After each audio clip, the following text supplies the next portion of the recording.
So hello everyone, very good to see you. As Alex said, I'm the event marketing coordinator at Hipter. But today we won't be presenting a marketing themed panel. Technically, the name of our panel is Mastering Digital Leadership, Essential Hacks for Today's Vital Organizational Skill. And I have with me the wonderful COPI people, which stands for Center of Positive Influence, Katri de Limoges and Hanno Honen. Please, do we have? Yep. Okay, perfect. Please Hello? introduce yourselves. Yeah. Oh, thank you so much, Maria. Mics are working, the technicalities are all aligned, so the stars aligned. So yeah, I'm Katri, the part of COPI, and yes, we do fondly refer to ourselves as COPI, which is actually standing for Center of Positive Influence. So what we're doing, we're on a big, impactful, but totally doable mission, bringing everything that is considered by the definition of people and everything that is considered under the umbrella of business together, and actually working relentlessly towards putting a big, mighty and between these two. So our expertise contains a variety of things, but I would say that we're masters in actually helping organizations in identifying their very unique DNA. So when we were listening to Kasper before and he was talking about the unique proposition, I was like, oh, CEO and people things have so much in common. Then, of course, how to collaborate on the basis on the concept of positively powerful and influential, like ways of doing things. How to build really high-performing, smart, capable, and engaged organizations and teams via having strategic learning and development, and employer branding, and we're doing it in a data-informed way, so bringing data there as well.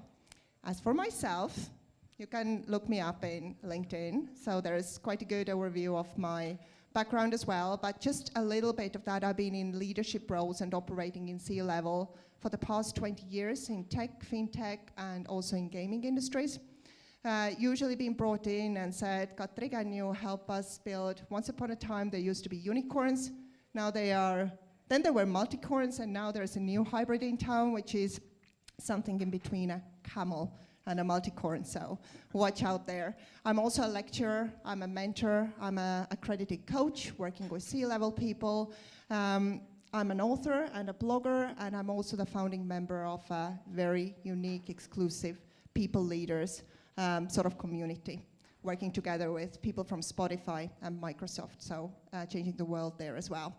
But a fun fact that you can't find about me from my LinkedIn, I actually once upon a time, I had a solid plan. I was gonna be a neurosurgeon, but there was a little but there. I'm not friends with blood. So had to change my career path, and life seems much better planned, so I'm not operating people today. I'm actually exploring them differently, and the whole humans, not just the brain. Brain is part of that. So that's me in a nutshell. Thank you. Hanno. Yes, thanks, Katri. Wow, what a wonderful intro you have always. Yeah, my name is Hanno, and I'm the twin for COPI, Center of Positive Influence. We started COPI, what was it like? Officially live, we went like at the beginning of the year. We had the website and everything, but before that, we know each other already for 4 years, and we thought, okay, we have the same common mission, but we need to find like a place or environment where we can really excel in everything, how we see the world, right? Little bit my background too. I actually, 2004, at the beginning of 2000, I got a full ride for swimming. I went to US, I went to school over there. I spent 14 years there, and I just returned back to Estonia. I think it was like 6 years ago. I've always been in a team setting. Leadership is one of the core that I really believe into. I believe into goodness of other people, finding the goodness in everyone. So yeah, I've done lots of sales. Then I was head of a company, relocation, global mobility. I'm certified in recruitment. So people, people, people, people.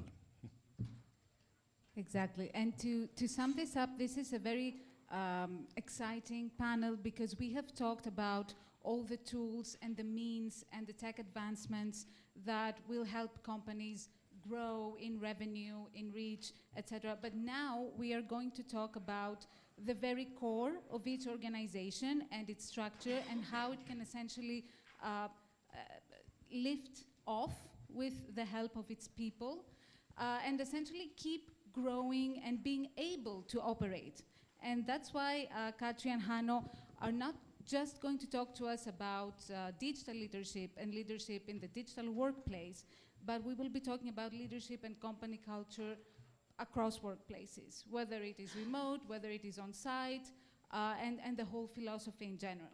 So to kick things off, okay, we do focus on digital leadership right now technically, but what is leadership? How it is defined, and essentially what constitutes leadership in the workplace before and beyond the business?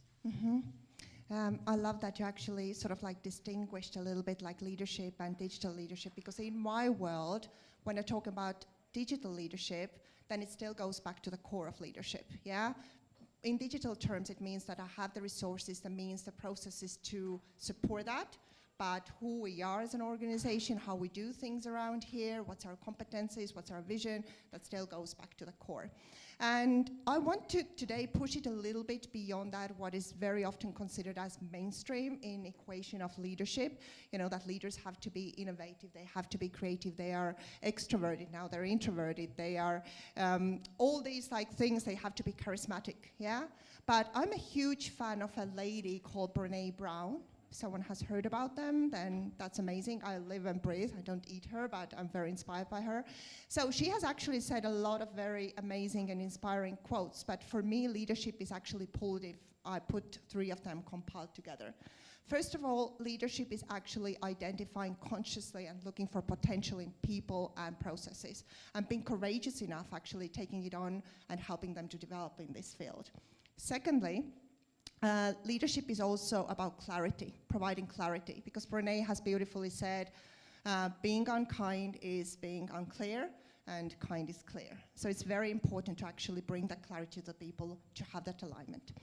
And secondly, it's actually being courageous and vulnerable at the same time. So you actually can't be one or the other, because being leader, it's not about being liked, yeah? It's not about being popular. It's actually doing the right thing. And it takes a lot of courage, but at the same time being authentic to who you are. Yeah, and I think maybe some things that I would love to add over here is that definitely leader and a manager, there's a difference, right? There's no good or bad. They have commonalities, but a leader is more, let's say, people-focused, and manager is more of a process-focused.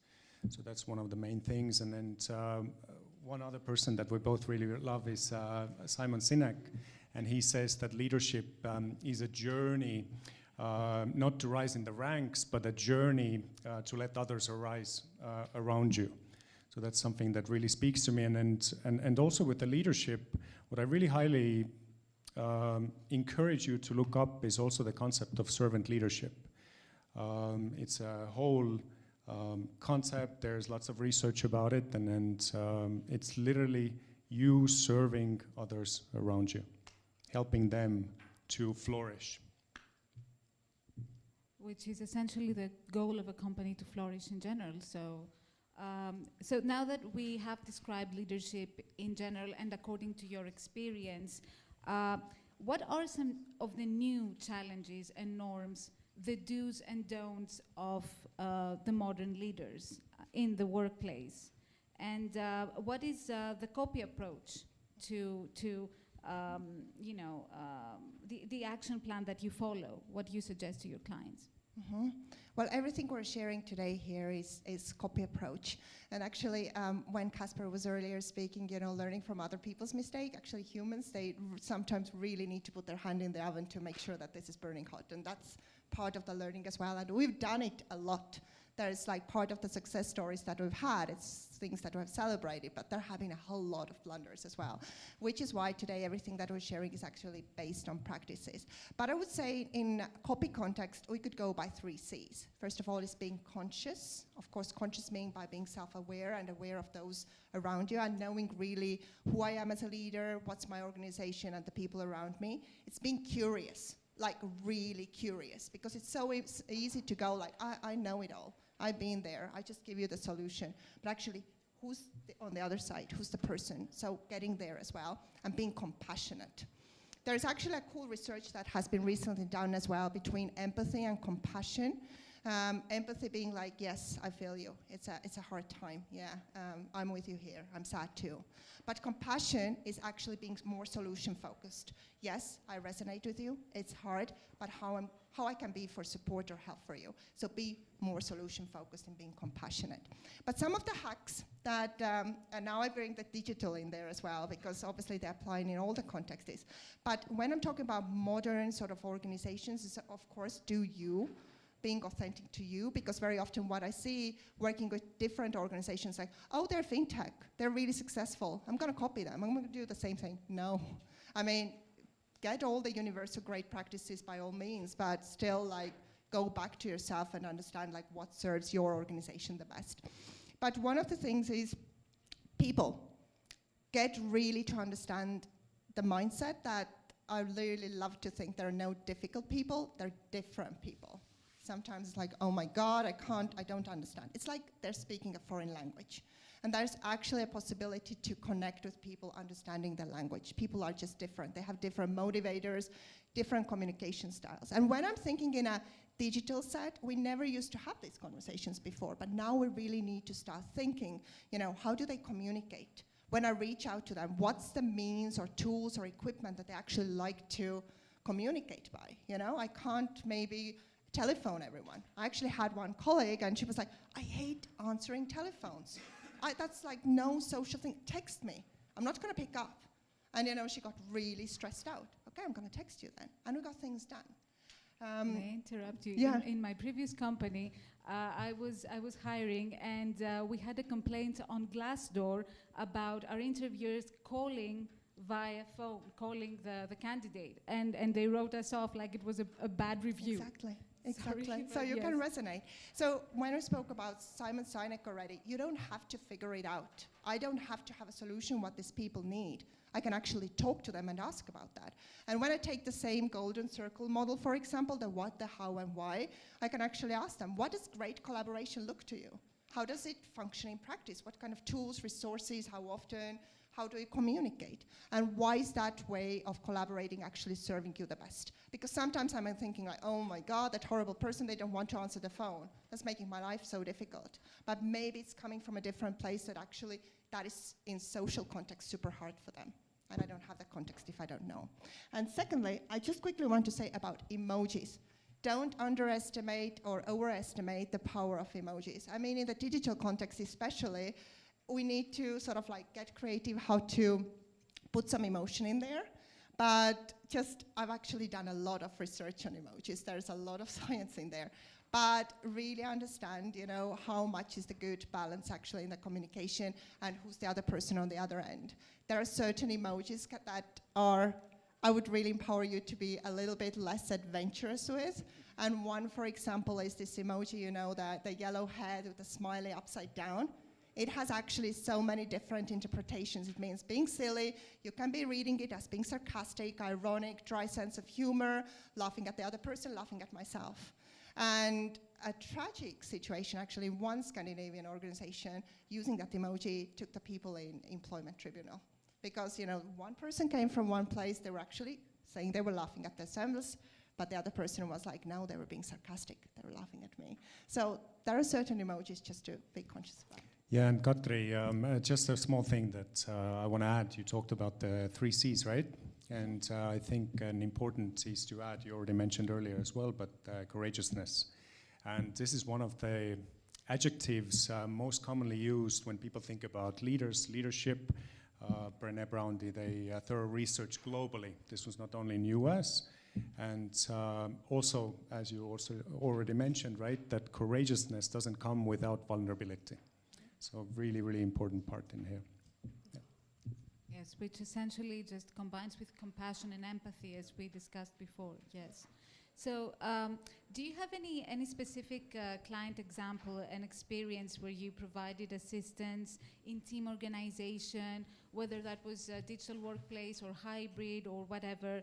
And have you observed any specific behavioral patterns that were perhaps hindering them from progress?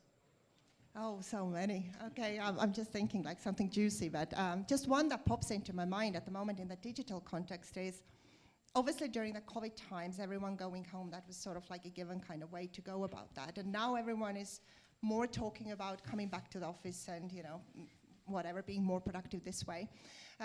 But for us going into the organization is really first understanding where they're today and where they're going and why. Why does it serve them the best, yeah? But one of the organizations I was actually sort of like working with or working for was, they had been very successful. It was a tech company. And then the C-level had decided that all the engineers and everyone had to come back to the office. So I was really curious because they actually showed some data that people like, I don't know, people were leaving the organization. They were losing a lot of money. What was happening? We need to save money. So it was a really interesting trend that they actually were very like, okay, we need to keep the revenue going. So people are going, what's happening? And I was like, so why did you bring people back to the office? I'm just, you know, curious. And they are like, because then we can see how they work. And I'm like, okay, great. So what was happening before? Were they not delivering? No, they were delivering. You know, like the customers, the things were done on time. Okay, so what's the logic? Help me understand here. And they're like, but we're not sure if they're working 8 hours a day if they're at home, because we're paying them for 8 hours. But what if they're delivering this in 4 hours? Then we should pay them for 4 hours. I was like, because it's sort of like the mentality out of sight, out of control. And then it's like, what are you really measuring here? Are you measuring the hours that they're, you know, doing something, or are you really output driven? Where's the value coming from? So that was actually a very painful sort of like a journey. We went back, we put every like different data points in place to start understanding, you know, like how it actually resonated in their revenue, customer satisfaction, people engagement, the productivity, and they actually had to come back to hybrid because it wasn't serving, they were losing so much money. And they really needed to understand it's not about the hours, it's about the delivery. So, as simple as that. And this is the eternal question right now. I mean, everyone is talking about this. All employees, all teams are talking about this. Why? Is it just some innate control freak from the side of management, or why do we have to do this? It's not really about the results. Mm-hmm. Yeah, absolutely. I have to agree with over here. And I think also one thing that we can pull in is creating what specifically is for your company. You know, creating kind of this avatar, let's call it, right? And seeing what do you have, because there's no right or wrong. Honestly, we've had we've had many instances lately when with Katri we're like, I don't know how they're doing it. I mean, this is a complete hot mess, right? But their revenues are great, they're working, they have like 200 people across the globe. I mean, so everything works, right? So there's a lot of element of surprise in there. But really figure out like who are the people working for you, what are the wants and needs, and because of the world around us as well has changed completely, really drastically, and it's changing really, really rapidly, then having the agility in there, I think that's the key as well. Mm-hmm. What I would add on to Hanna as well, that even if things are working today, it's so important to actually be proactive about that as well. You know, you might be lucky and yeah, it serves you at the moment and maybe things are going good, but sometimes what we see, it has to get really bad.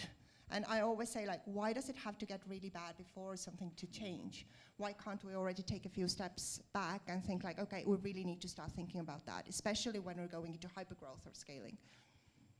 Well, yes, I think that common experience is that leadership are usually more number-focused, and they don't really take into consideration the special nuances between people, their communication, and how they work and how they feel in the workplace. Yeah, and I think we also maybe we can talk about data-driven and data-informed in here. Yeah, is anyone familiar? What's the difference between data-informed or data-driven? Ever heard? No? Okay, I made a very bold statement, I think it was 2 weeks back on LinkedIn, and I was like, oh my God, I'm gonna get so much hate because I love data, I love people as well. But I made a statement and I said, I don't want to be data-driven, really don't.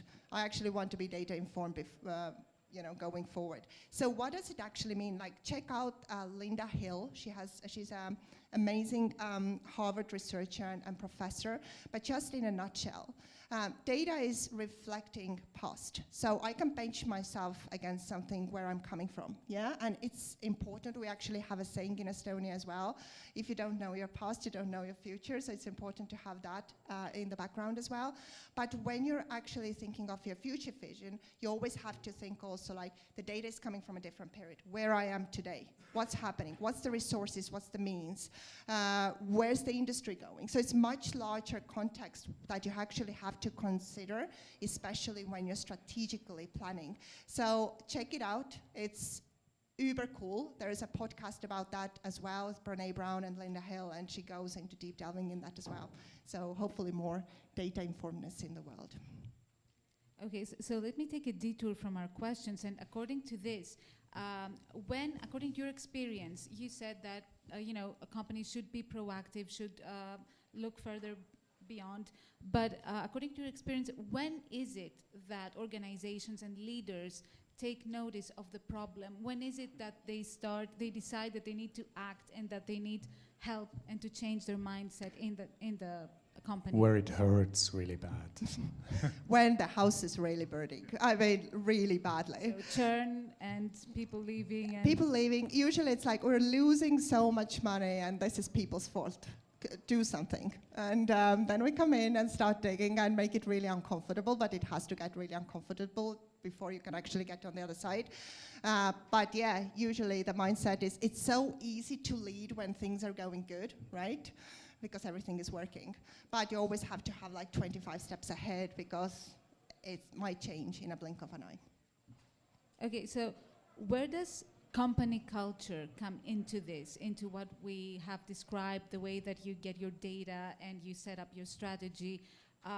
Let's talk about company culture, because you also call your work and yourselves culture-brained. Mm-hmm. So talk to us about this.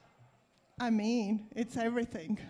That's really the foundation. And by culture, we mean what's the DNA of the organization, and that's something that is super unique to you. Even if you're like not yet another iGaming company, not yet another fintech, there's always like what's your unique competitive advantage.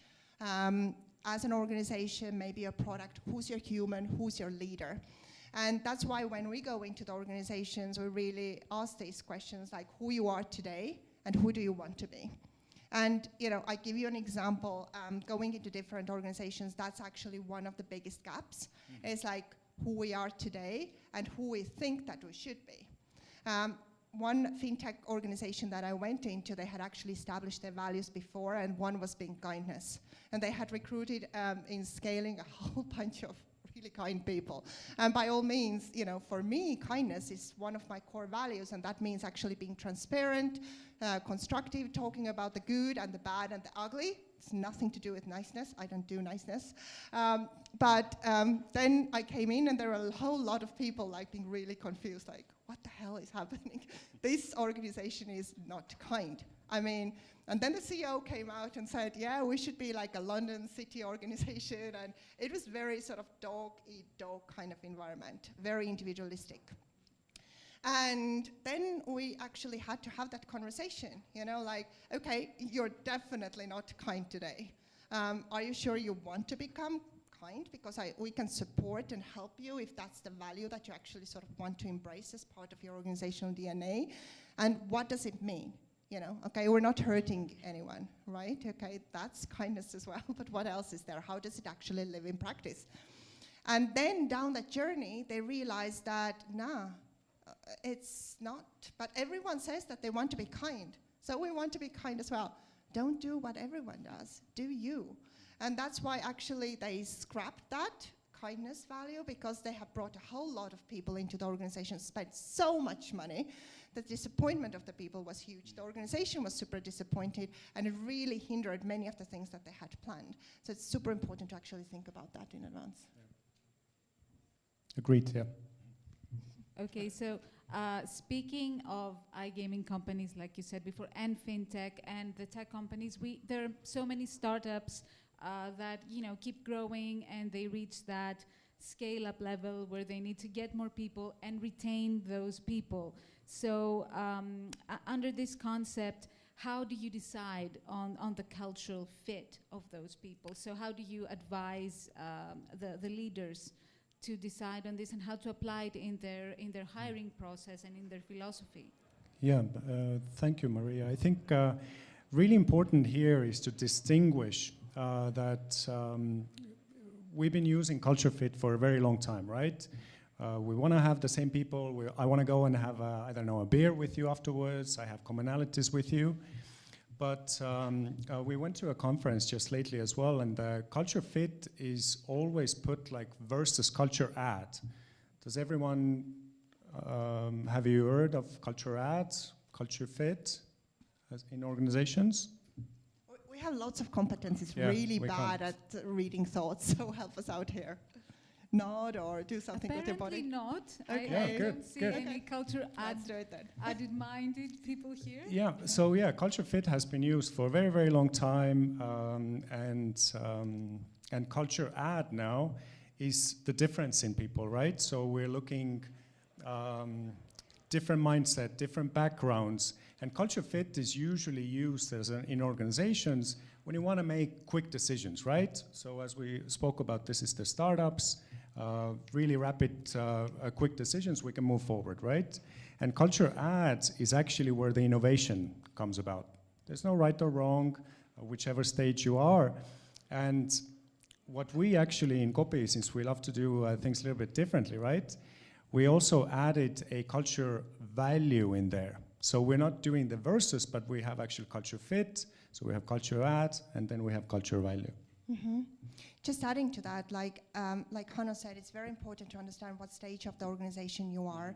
And for example, for myself, going into startups, I'm very conscious actually building at first the teams with culture fit. It's actually starting to run really fast, getting the things done. Don't have so much time, anyone constantly challenging me every minute of the day. So why are you doing things this way? There are other ways to do that. That happens at a different stage. When we're going into scale up, need to innovate, come up with something new, grow, then that's where the culture add comes in. Culture fit and culture add, in essence, in people, they share the values. They're not like somehow clashing in each other, but they're just complementing in each other. Where, for example, I'm lacking something and I'm consciously bringing on someone who's a polar opposite to myself.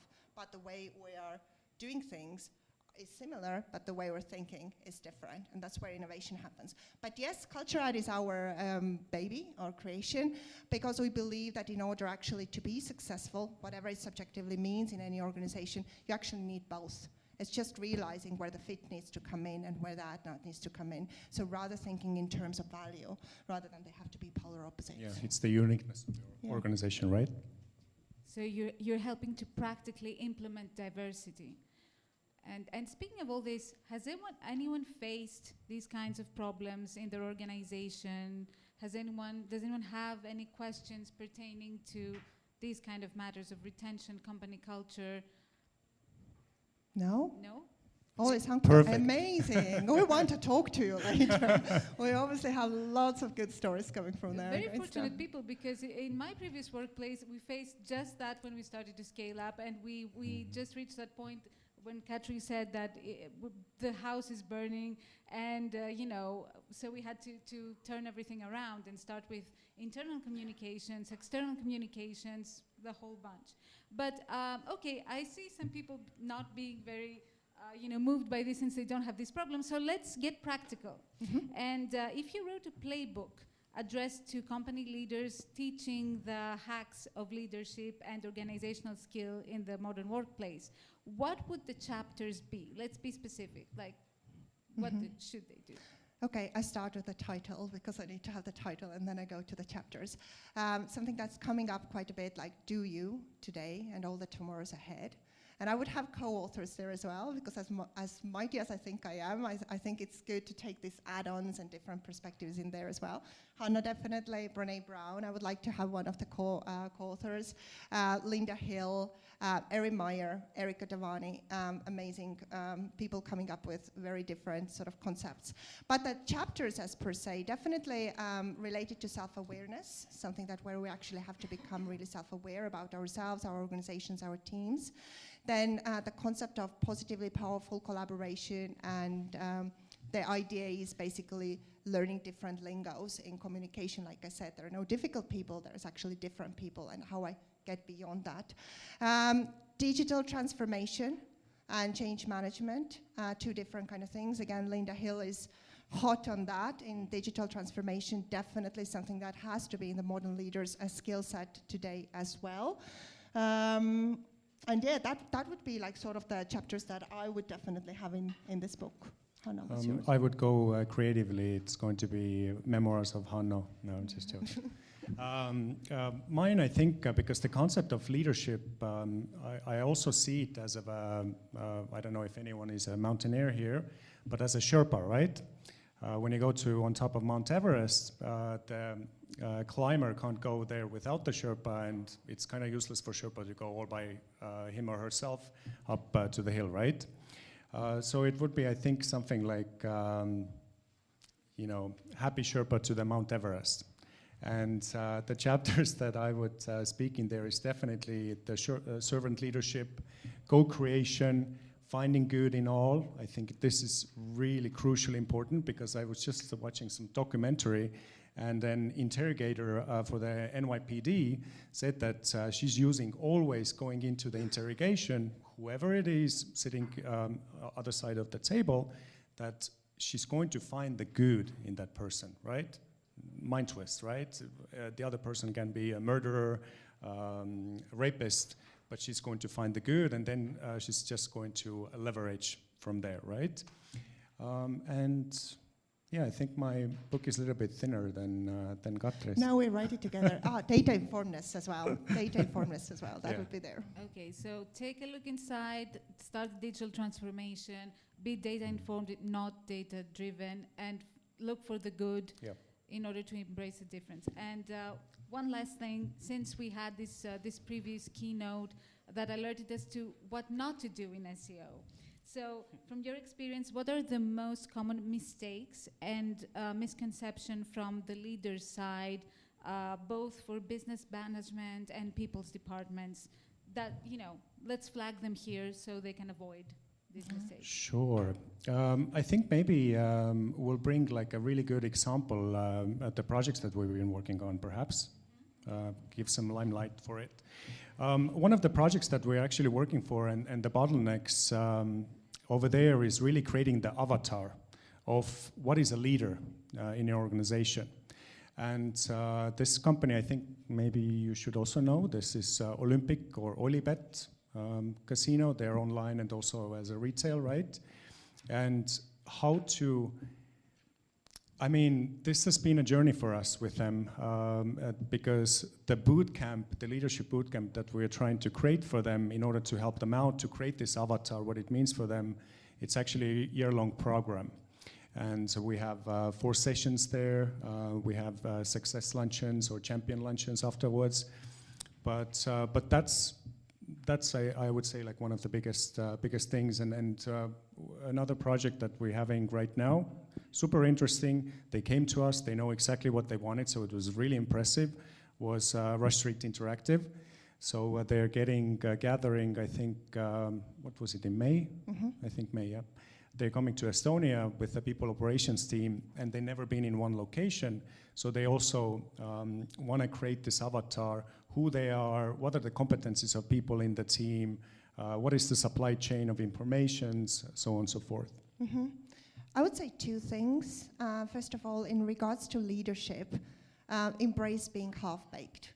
And that's a really good thing, because if you're coming to a leadership and saying, I'm ready, I know everything, that's where it stops. That's bad things start happening. That's stagnation. So really be happy, like being half-baked and in constant evolution. And that's what I keep saying, like, oh, I've been a leader for 20 years, I know everything. No, you don't. It's a different world that used to be 20 years, even like a year ago. So keep evolving. And the other thing that I would very practically say, what I keep saying not to do, is that whatever happening in the organization is, there's a plan made. And then it's like, we have to stick to the plan, and anything that comes outside of the plan, then that's not happening. So of course, I'm not saying don't have a plan. Every time you do something, like have a plan, but be data informed along the way, because you're getting so much new things, input coming in as you go along, and be really open-minded about that as well, and be adaptable and agile, because plans can transform, and think like different scenarios, what could be the ways around that. So I would say these are the things that I keep noticing. That's great. Any questions in all of this?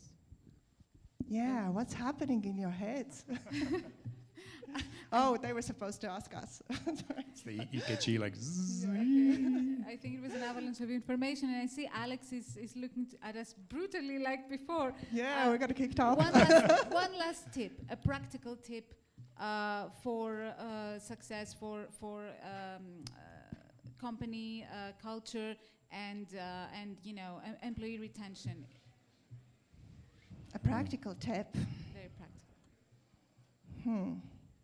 I think very practical is really going through the sort of like gap analysis, which is really understanding where you are today, and actually getting very uncomfortable, getting comfortable, being uncomfortable, and actually mapping it out where you're going. And that's where the action plan is really coming out. And that is so insightful. So go through that gap analysis. It works a treat. Yeah, and I think mine is a little bit different. I just really encourage to change the mindset, because it's as simple as that, honestly. It's nothing else, as we were talking about. Different people, difficult people are just different people. That's about it. Thank you very much. And thank you for your attention. I hope it was at least a bit helpful. And so, ladies and gentlemen, Katri de Limoges and Hannah Honen. Thank you so much. much. Thank you. Thank you.